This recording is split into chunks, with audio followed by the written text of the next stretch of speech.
everybody, and welcome back to the final week of 2024. It's Christmas Day to New Year's Day.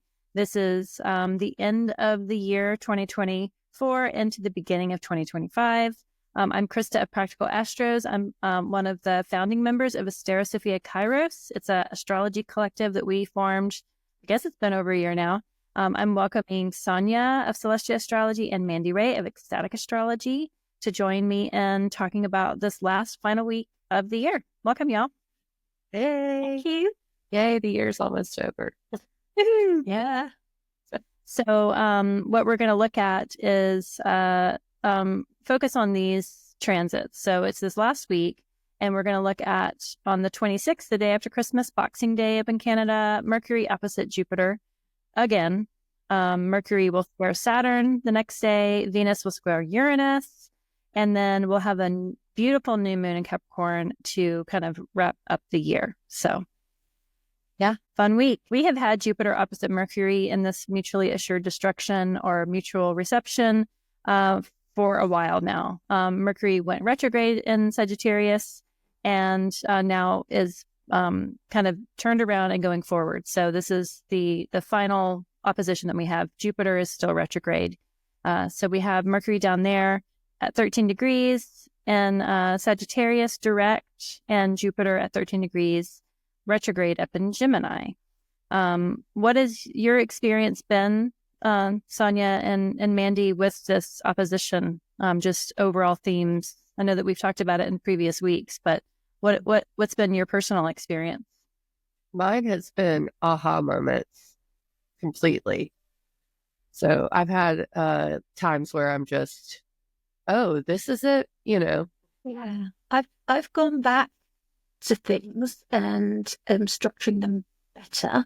I found, like on my laptop and things like that, I am overwhelmed, definitely. And I'm chasing my tail. I'm usually fairly organised and quite structured in my work and everything, but I'm really thinking under it at the moment, and everything's being done last minute, which I'm really.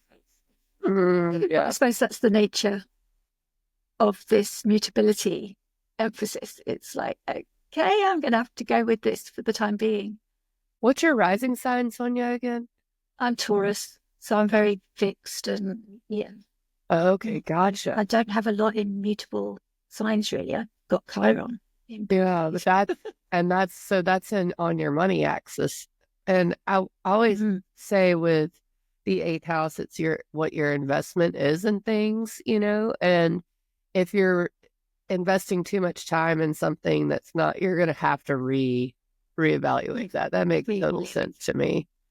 Yeah, that's pretty much what I've been doing, just reevaluating, okay, how can I do this differently? And I'm not coming up with any answers yet. I'm waiting for my aha moment. Hey, she's back. I was like, asked a question and both of you were frozen and you had your faces like, and I was like, what? Oh, we answered you. How has your opposition been?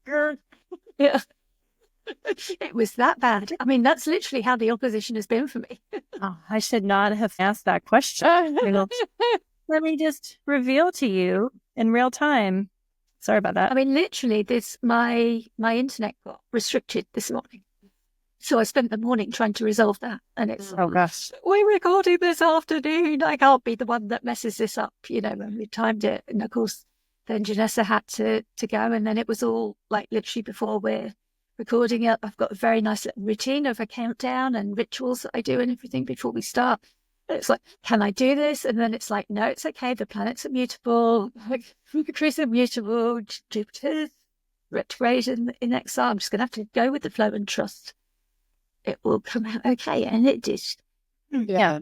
And I think to your question, because we kept answering it, I was saying I had aha moments where it's just been like things reveal themselves, but after much hair pulling, like, oh, this is the thing. So that's what's been so funny to me is that, I mean, it may be because I'm a Mercury Sag native that I've experienced it so much like that, but there's just been like, well, if I'd just been doing this the whole time, then it would have been fine, but I didn't realize it until later on. So it's a little bit of hair pulling out moment. Yeah. Well, and not only do we have it in mutable signs, but they're in the middle of the mutable signs, including Saturn. Saturn is there in that square. So it's like this, when you knit or crochet or sew or weave, you can't just run a linear line. There's no structure to it. You have to have the tension point between the two. So, may this, be that proverbial, knitting together, and that tension is creating the connection to whatever you're struggling with. And I don't dislike Mercury and Sagittarius. I think as a personal natal transit or natal placement in a sign, it's the funniest. Like, I love Mercury Sag, but experiencing Mercury Sag opposite Jupiter and Gemini, it can just be exhausting. And having that final opposition, it's like, okay, well, maybe now with that forward movement of Mercury, at least it'll be, Mercury Mercury Cazimi is going to be in Aquarius, right? It's not going to hit in Capricorn. So Mercury is speeding up. It's going to, go get some truth from the sun, soon enough. And so I feel like there's at least like a way forward after this last opposition. That's true. We've been forgetting to say who will experience it. So it will be those mutable signs. Yep. Gemini, Sagittarius, Pisces, and Virgo. And especially around those middle degrees, particularly because this is a T-square. And maybe anybody in a Saturn-ruled perfection year, a Jupiter-ruled perfection year, or a Mercury-ruled perfection year. And something that I was noticing this year coming into Sagittarius season, because we haven't had these outer planets transiting Sag for a while. We haven't had like a taste of Sagittarius until Sagittarius season. We get the moon there once a month, every month, but all the other planets have just been out of the Sagittarius house. And there have been so much Sagittarius energy, and the Mercury retrograde was the longest in Sagittarius than any of the other signs this year. So it just feels like Sagittarius was like left empty for the majority of the year. And then all of a sudden, so much energy and contention and reconciliation. And there's just so much packed into it for this month that, once this opposition happens, it really will go back to that of just the moon being there, where we won't have that activity again until next year. And it won't be as busy next year as it has been for this one. So hold on, Sages, like you're close. Yeah. I get such the Mercury retrogrades. Sorry. Go on, Mandy. Of course, we're talking about this, and it's just like, that's what it feels like. But I was just saying that Joan of Arc energy with this T-square is so present to me. And I think with the news stories, it's hard not to see that with regards to some of the things that have been happening lately. It's just people are going to do things according to what they believe in very strongly as well. Maybe even to the ends of Pisces being not so great, Pisces being that deluded, illusion, secret kind of energy. Those ends will be, I think, tested during this T-square as well on a macro level. I noticed that neither planet has sight of the luminaries for this. So there's a little bit of whatever they're doing, it's sort of done in secret. Or in plain sight. Yeah. Saturn has, but the actual opposition that we're looking at, the luminaries are in sextile to each other, but averse to the actual opposition, which is interesting. I've got the dates of their conjunction was on the 4th of June in 24, and that was at O2 Gemini. So back up here, and that was conjunct the fixed star Murph. I don't know if that's how you say it. And that was the chief star in Perseus, the constellation. And he's the champion or the rescuing hero who likes a good cause, sees life as a mission. So it's a little bit of a Sagittarius energy, like going on a quest. And then this is kind of like the full moon point of, like, hopefully we'll start to see, hopefully maybe I'll get some insight and have my heart moment now. And then the third of their 4 oppositions. This is Mercury, Jupiter. Oh, they've had the third when it goes retrograde in October. Yeah. and then there'll be another on the 14th of January. And then their next conjunction, they get another fixed star, and that'll be an anaretic degree again on the 8th of June 2025, and that'll be conjunct Betelgeuse, chief star of Orion, the great hunter. And most of us are very familiar with Orion because it's one of the most easily identifiable constellations in the sky. I can always see that without an app. The belt of Orion, the three stars that go up in that little line. You know, if you're not able to Sky Spot, or you can download the app like Stellarium is free, or Sky, get the name of the other one I use. Skyview. Yeah. Skyview. Yeah, that's it. And that's free as well. You can just point it at the stars. If you see a particularly bright star, chances are it might even be a planet. Yeah, Jupiter is particularly bright at the moment. But those three stars in a line that we can see at the moment, they're Orion's belts. So then we know that Betelgeuse is just higher up on the shoulder. You mentioned January 14th is the opposition, and I was like, wait a minute, that's 2026. Yeah. That's Cancer and Mercury and Capricorn. I was like, wait a minute. So it's we've got, this is the last one of them in exile to each other. So. Yeah. Right. There's a square February 20th. Yeah. The closing square is February 20th. So, and then the conjunction, which I did not realize, June 8th, the conjunction was at 29 in Gemini. That seems extremely potent. Yeah.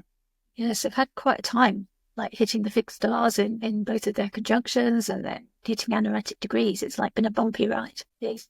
Nice one. Speaking of squares, so 2 days later from what we started, we have Saturn square Mercury.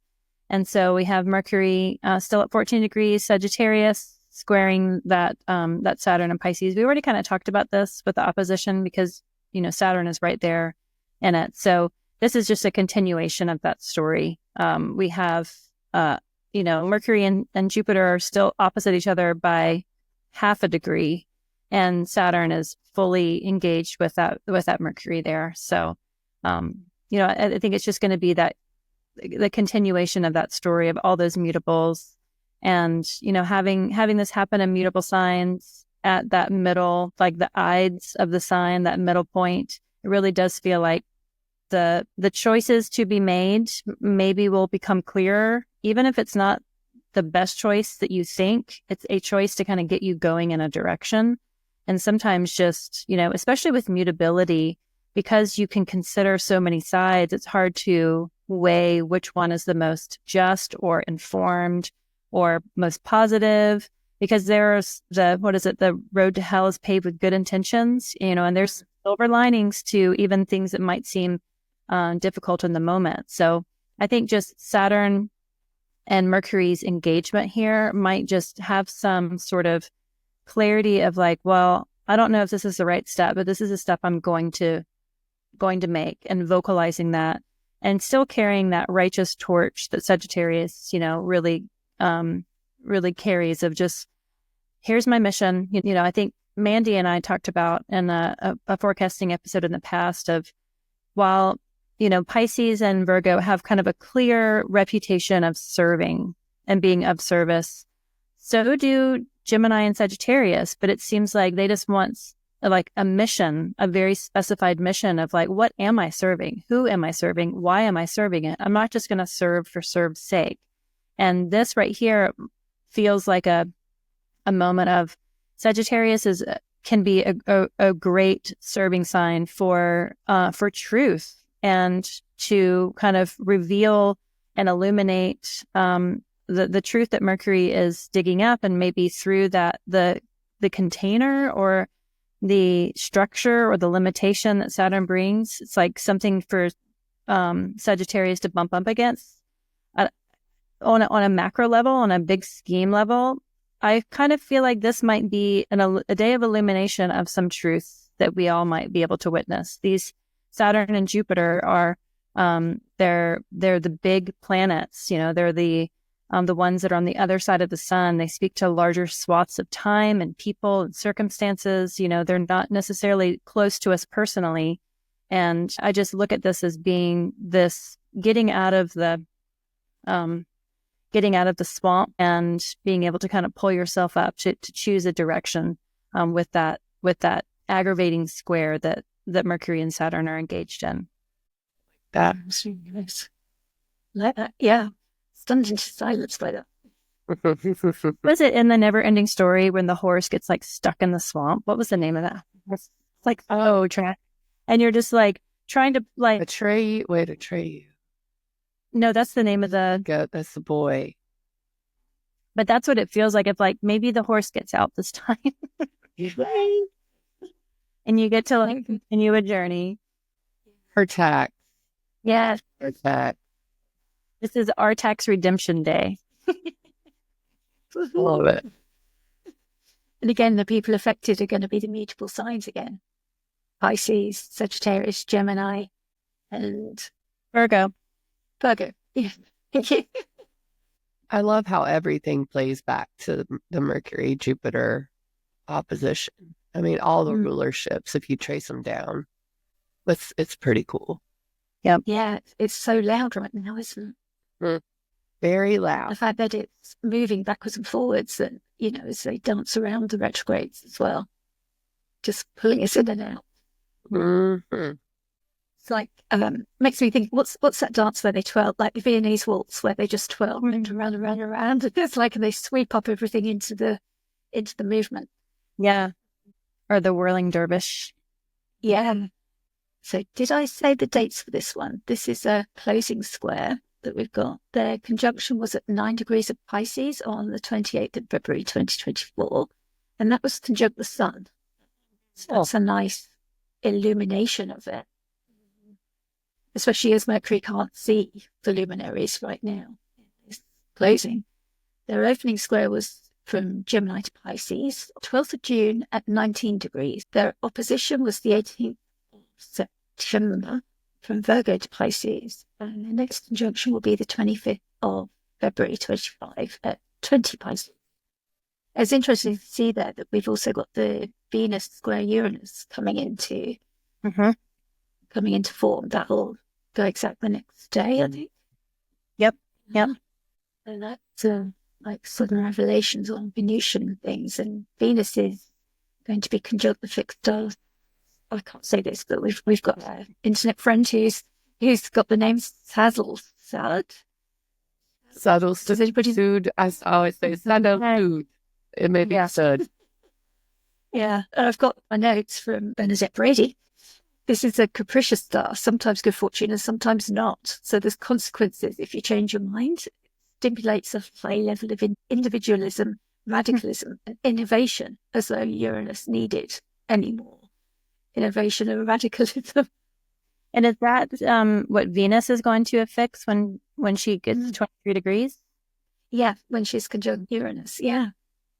So I don't like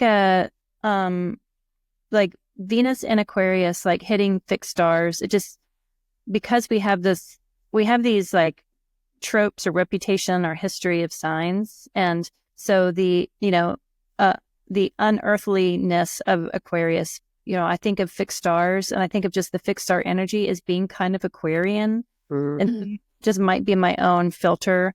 But when she affixes herself to a fixed star, it just feels like it just amplifies the Venusian Aquarian energy anyway. And so I really like that square is happening because Uranus is also kind of like an out there planet. Both of, Venus and Uranus are both engaging with our experiences on Earth. But if we think of, the as above, so below, it's like there are transits happening in the sky and that, can just symbolize or reflect back that there are also human transits happening between people and circumstances and our natural world at the same time.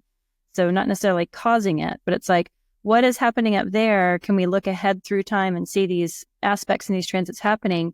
How will that play out on us in this mundane world with our mundane, earthly lives? And when it happens like that, I think more so about connecting to things that are up above and connecting to, like, in a Venusian way, Venus, the aspect of Venus is the sextile. The nature is to merge. Like I think of like wanting to make that connection, and the square to Uranus. Uranus is like the unpredictable friend that you're like, I don't know what mood they're going to be in, if they're going to like, set my house on fire or like bring, like a traveling, marching band into my living room. I have no idea what's going to happen. And so it's the unpredictability and uncertainty or the disruption of it. Maybe that disruption, in a fixed, wanting to merge and connect Venus will help kind of disrupt it so that you can connect to things that are up above or external to you, or, maybe that will be like you fall in love with an alien day. I don't know. Like that's. Oh, and it's the closing square. Yeah. So Yeah. it's definitely, drawing attention to the future, especially with regards to Taurus. I mean, I think that's the nature of the Aquarian Taurus square is Taurus is the first fixed sign. So you've got this material need and comfort and, what makes me feel good, what I value, that kind of a thing. So when Venus gets to Aquarius, which is the big picture, you have to include the Taurus part in it. The big picture includes Taurus. The big picture includes Leo, where Mars is, and Scorpio. So you've got all of these things. And when Venus gets to Aquarius, and it's like, okay, I've kind of traversed all of this, and now I have the big picture, and I can make informed changes. That's, I think, a positive part of the puzzle, I think, is that if you do want to make changes, especially with regards to relationships or money or values, this is a good time to do that, because the tenseness is going to be there no matter what. So it's either kind of, I always say, you either with Uranus, you either plant your feet in the sand and let the waves pound you into the ground, or you grab a surfboard. It's like, that's really all you can do. So it's grab surfboard time. Yeah, and that's the beauty of astrology, isn't it? If you know what's coming, you can just flow with it. And if you know that that's what's coming, you can work with it and use it to your advantage of I know this is what's happening, so I know what to do. Like, yeah, grab my surfboard. And even work with it if there's something that you want to manifest as well. Like, not in a woo-woo kind of manifesting way, but just consciously, okay, in my relationships, what sudden change would I really want? How would I like to innovate, and what would I like to bring about? Lean things towards that way. Decide. Maybe on that day you might get some insight of what you really want. It's hard to ignore the economic part too. With the macro, the economics right now, and the turn of the year, and having Venus square Uranus as we go into that turn of the year, is really kind of I don't know, what are they, like a kind of an alarm bell, I think, a little bit. So it helps to look at that, I think, no matter what. I mean, Aquarius is my 8th house. So I'm like, yeah, I'm totally going to do my taxes early this year.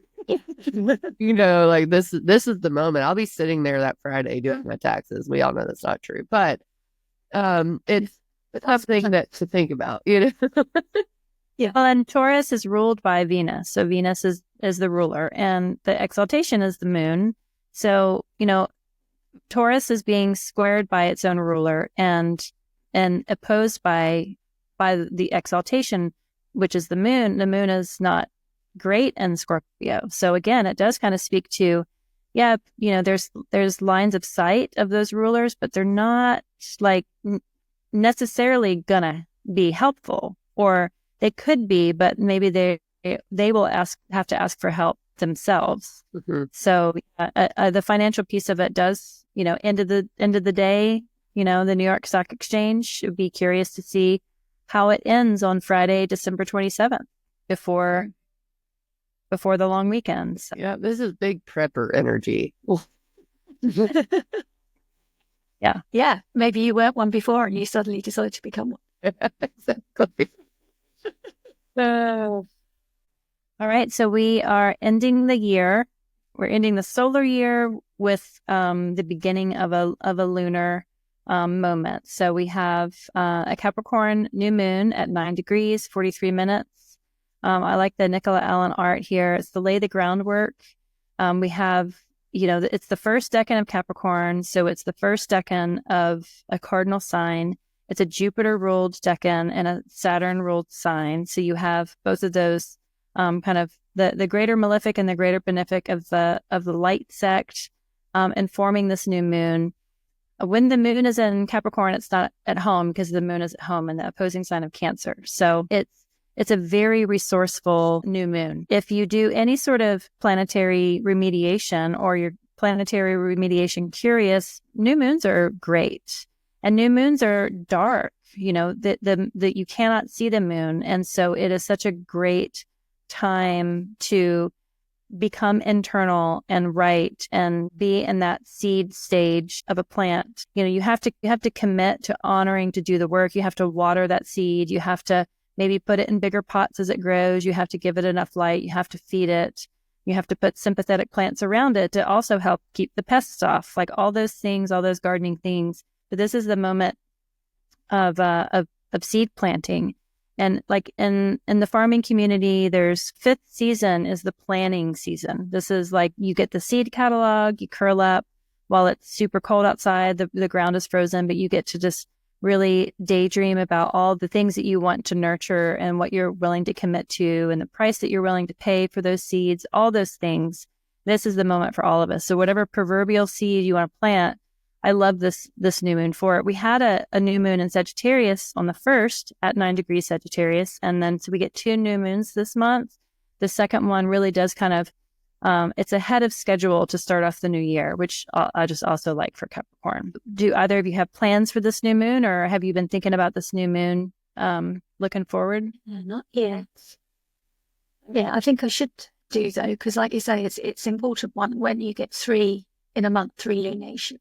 2 new moons in a month, and the 9 repeating, it seems like something. It's asking for something, isn't it? Yeah, I love the 9 months and gestation being related. It definitely feels like that. And I mean, I think depending on where it is in people's charts, it's in my 7th house and hopefully going to be planning recording and writing. I'm a musician, so those types of things are, what do you want to do in your life? Because Capricorn does, it just makes it happen and achieves. And I think that new moon is a great time to plan achievements. And I think that's why the planting thing is such a great example, because, that's the ultimate achievement is when we were, trying to survive in the wild and learn to plant. And this is the achievement people wanted. Now we have I can go get a can of beans from the grocery store, but I still want to achieve things. And this is a good new moon to plan that. And I like the approaching sextile to Saturn. It'll be a few days before the sun sextiles it, but it's kind of that application of the sextile, which is opportunity. So I like that. It's very grounded. You've got the keywords there: it's sense of place and grounded judgment and foundation. So it's very much, let's set the scene. It's kind of like prepare yourself for 2025. Get all your ducks in a row. Mm-hmm. Yeah, I looked at the Sabian symbol because I really love working with those, especially with the moon degrees. And I guess the biggest word that stood out to me is trust and the overcoming of fear. So I like that. And I think that's going to be maybe necessary for this year, is to just have a certain amount of trust in the process. So that makes sense with foundation, sense of place. It's like, I know where I am. I can trust that I will do what I need to do. Yeah, that's interesting, because when you look sorry, Christa. No, go ahead. Yeah, when you look at the card, the dormouse, he's got one eye open. It's like feels like it's not quite ready to trust you. It's not. Laying the groundwork. I love it. Yeah, the Rider-Waite-Smith image of this is the 2 of coins, and it has the character who's fabulously dressed with a little plume in his hat.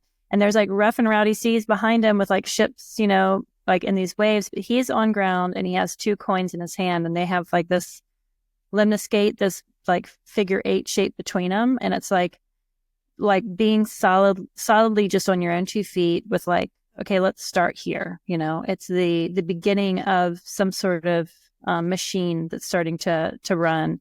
And while there might be, tumultuous seas around you, you yourself have feet on dry ground, and you have like this choice to make to like start building something.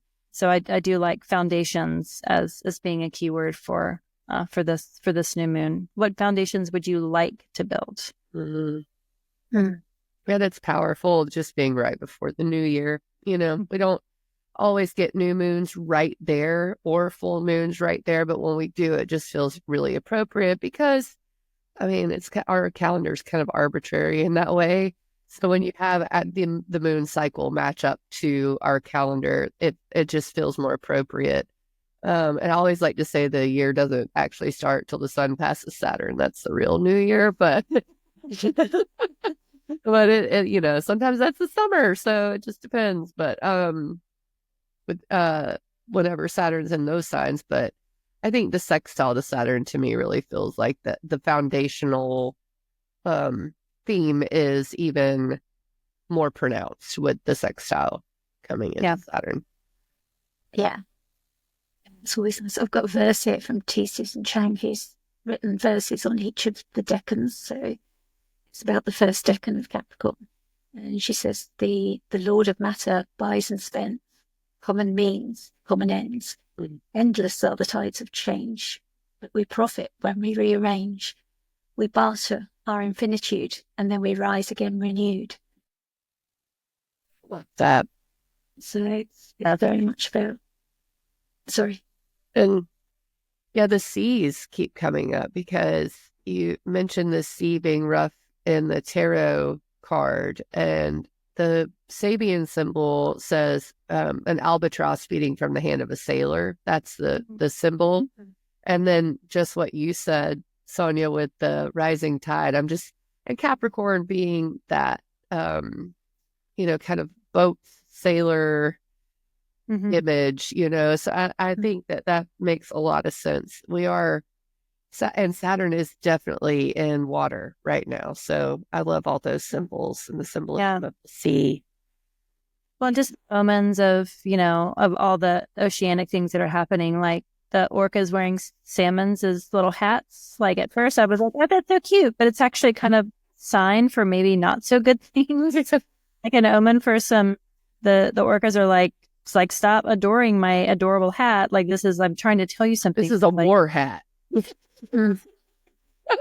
Yeah. This is my armor is on. Yeah. And they have been attacking boats and stuff. So they're not happy. Yeah. Oh, you said tsunami warning. Sorry, I just had the crazy tsunami warning that didn't happen. There was no tsunami, but lots of sea omens. I agree. You don't normally get them, do you? I don't remember hearing tsunami warnings because it was California, was it? Yeah, tsunami on the West Coast. Yeah. Yeah. Usually, if we get them, they're either like 1 minute long, where they're like, nope, actually, no. I don't. I think this was the most serious one in a while that they weren't sure yet. Yeah. Yeah, I was just looking to see when the sun passes Saturn, and that's like the middle of March. So we have. We do have some time before we really get going, and it's fun. Yeah. Saturn's in those summer signs for the northern hemisphere because you're always approaching it, and then I always feel like once that conjunction happens, things really get started. But as Saturn moves further into the zodiac, that's a little more ridiculous. You really start the year in June, can you? Of course, this affects our cardinal signs coming into the conversation. We've been so mutable, haven't we? Yeah.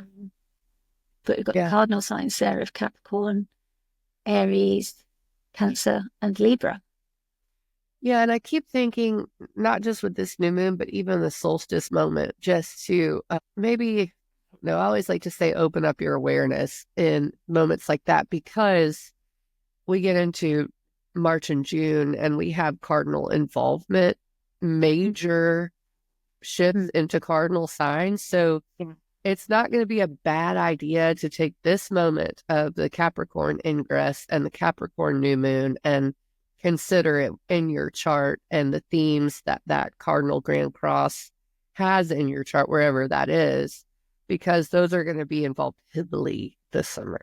Mm-hmm. Yeah, and not to, we may get to this, but, Mars is retrograde and getting closer and closer to the opposition to Pluto, which has been slowly coming, which is also bringing in the fixed, so we have kind of all the modalities really, having their phone ring during this time, which is, to me, when I see that, it's like even more so like, okay, well, look into that new moon. There's a lot of stuff going on. There's the rowdy seas are around you, but you get the choice to be that little, mouse. You can have one weary eye open, but you can also close the door and to prepare yourself. Be a good Girl Scout and be prepared. Yeah, and check what you need to rearrange as well. Make sure that you're set up and you've counted how many little nuts you've squirreled away. That you're set for the hibernation and everything's in order, that your foundations are strong. Yep. Are we good? Thanks. Hope so. Yeah. Happy New Year. Yeah, Happy New Year, everybody. We'll be back next year with your January updates, and I'll be back with a very familiar face. Christa from Practical Astros will be joining me, and we'll be taking you through the astrology of January. So yeah, if you've enjoyed this, we've been Christa from Practical Astros, Mandi Rae from Aesthetic Astrology, and I'm Sonia from Celestial Astrology. And please, we're all together. Christa and I are founder members of Asteri, Sofia, Kairos, and we are a collective of astrologers. And we've been delighted to welcome Mandi Rae, and she's brought such great new energy and fun to our conversations. So we're glad and very happy to welcome her. So thank you for joining us, Mandy, especially at this busy month of December to take us through this astrology. But we're so grateful for your insights. And of course, if you've enjoyed this, please do like, subscribe and comment. It's how we know that we're reaching out and telling you what you want to hear. So thank you. Thank you, Sonia.